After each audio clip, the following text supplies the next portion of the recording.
Hey guys, Ryan from Rose City Miniatures here. I had a couple comments in the last couple videos that I should up the energy a bit. So from now on, I'm going to try and keep it less lecture and more conversational. Hope you like it. I'm still getting used to it. Being in front of the camera is still kind of nerve-wracking. So bear with me. Be patient. I'm doing the best I can, and I'm hoping to improve. So this video, we're going to actually start talking about thinning your paints and how to thin your paints and what a good thin ratio is, just to make sure we get our paint nice and smooth, give it really nice self-leveling properties. But before that, I want to answer the first question that I always get when I tell people that they need to dilute their paints. Why?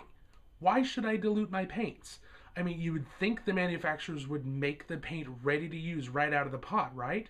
Well, yeah, you would think that. But there are a couple reasons that I can think of that they don't do that, that the paint becomes thicker as it gets older. And we're going to go over those. But for right now, you're just going to have to be satisfied with you just have to thin your paints.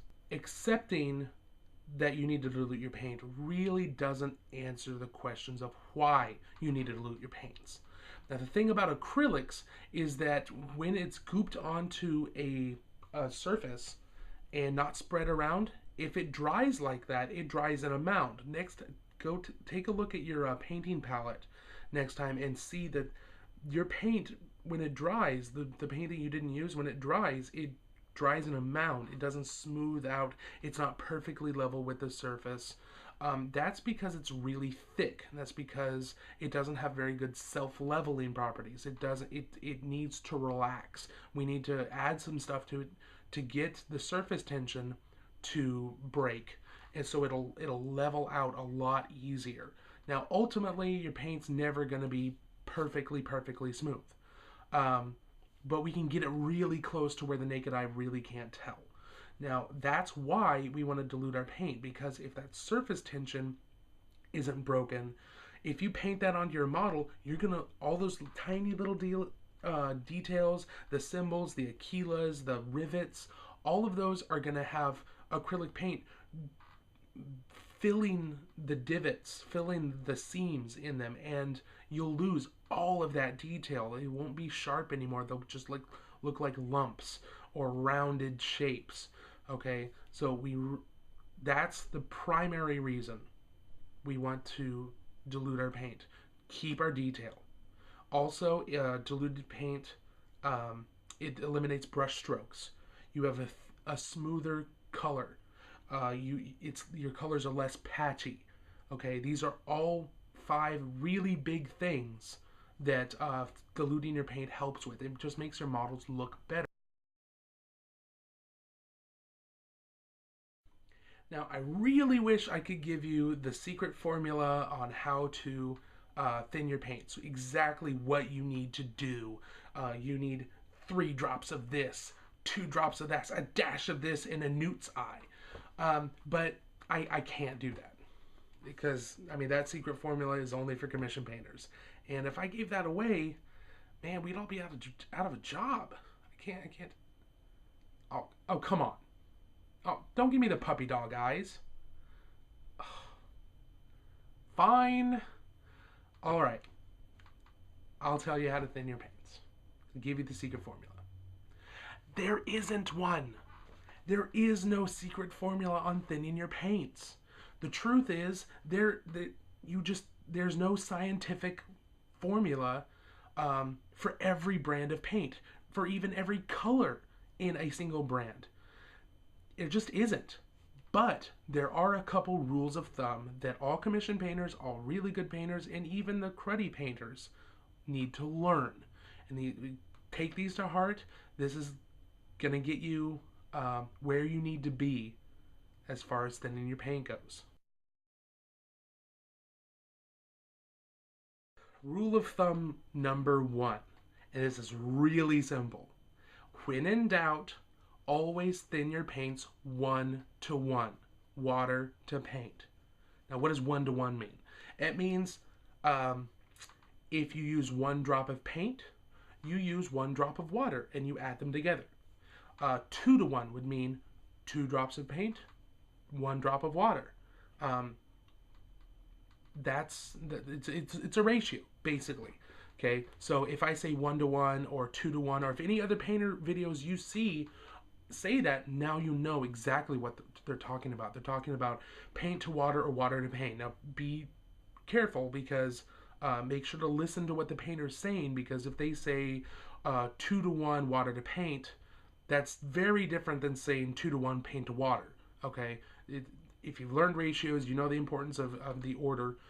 Just keep that in mind and make sure to pay attention when people say 2 to 1 or 1 to 2. Okay.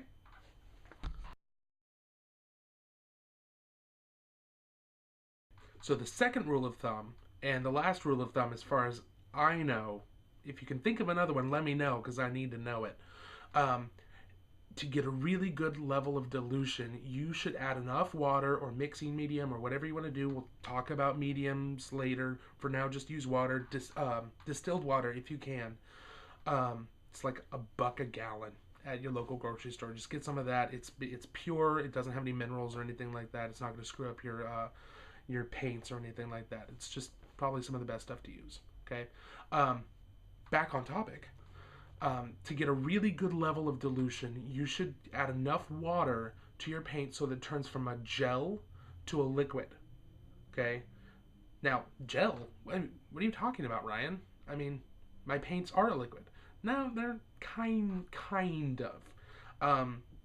When you open up your paint pot and you look around it, and it moves really like it moves like molasses or like maple syrup. Um, that's not really liquidy. That's more of a gel.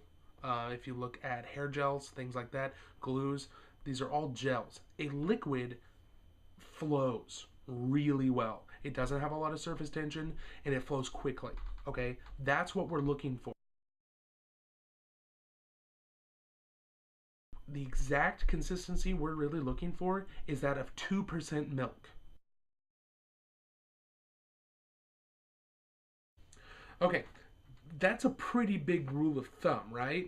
I mean, it's specific enough that it tells you exactly what consistency you want, that of 2% milk, but it's vague in that it doesn't tell you exactly how to get there. Now, the reason I can't get more specific is because each color, each brand of paint requires a different amount of water. Doesn't matter what brand it is, doesn't matter what color it is, even the colors within the brand are going to require a different amount. And depending on how old the paint pot is, it's going to also require a different amount of water. Older pots have less water in them. You have to add more to get to the right consistency than you would have to add to a brand new pot that's the same brand and the same color. Well, now what do I do, Ryan? I mean, you're telling me that I can't dilute my paint accurately. Well, that's not actually what I'm saying. I'm telling you why it's so important that we learn the consistency of this 2% milk, and we learn what that looks like so that we can accurately dilute our paint. Okay, guys, as you can see here, this is some paint. This is straight out of the pot. As you can see, again, it has really good coverage. However, it doesn't flow very well. It's very gel-like. Now, it flows a little bit. So, this is not what we do not want. We do not want it to act like this, because if we paint with this, it's going to fill in details. We don't want that, okay? So, I'm going to show you next what 2% milk looks like. Okay, guys, this is the second time I've shot this little clip. First time with the white background just didn't go with it, so I grabbed this moleskin that I've got laying around because it's got a nice dark background. But you can see how the milk acts. You draw it up here and it just kind of flows right back down. It doesn't really stick up here a whole lot. It sticks a little bit, so it's got good coverage.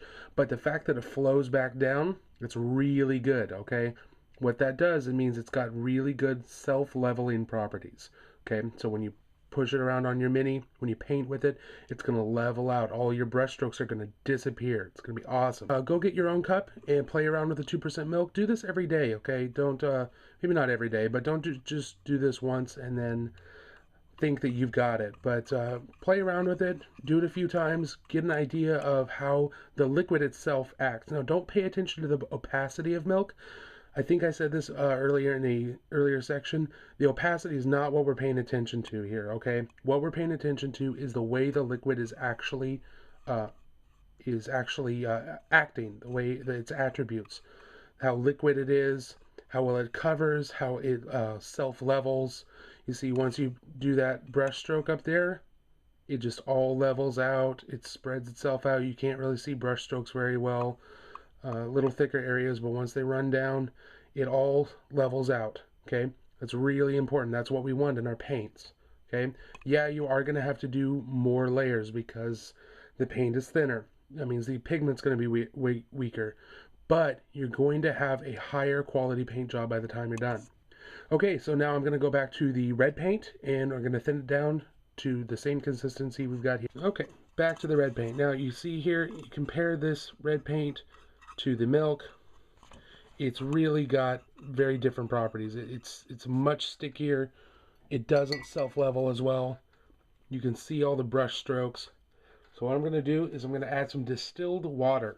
So I've got my brush in my mouth here. Don't have enough hands. Okay, added about 3 drops. Play around with that. I'm going to draw this paint that's up here. Draw that down. Here, and I usually mix on a palette. Okay, look at that. Push it up.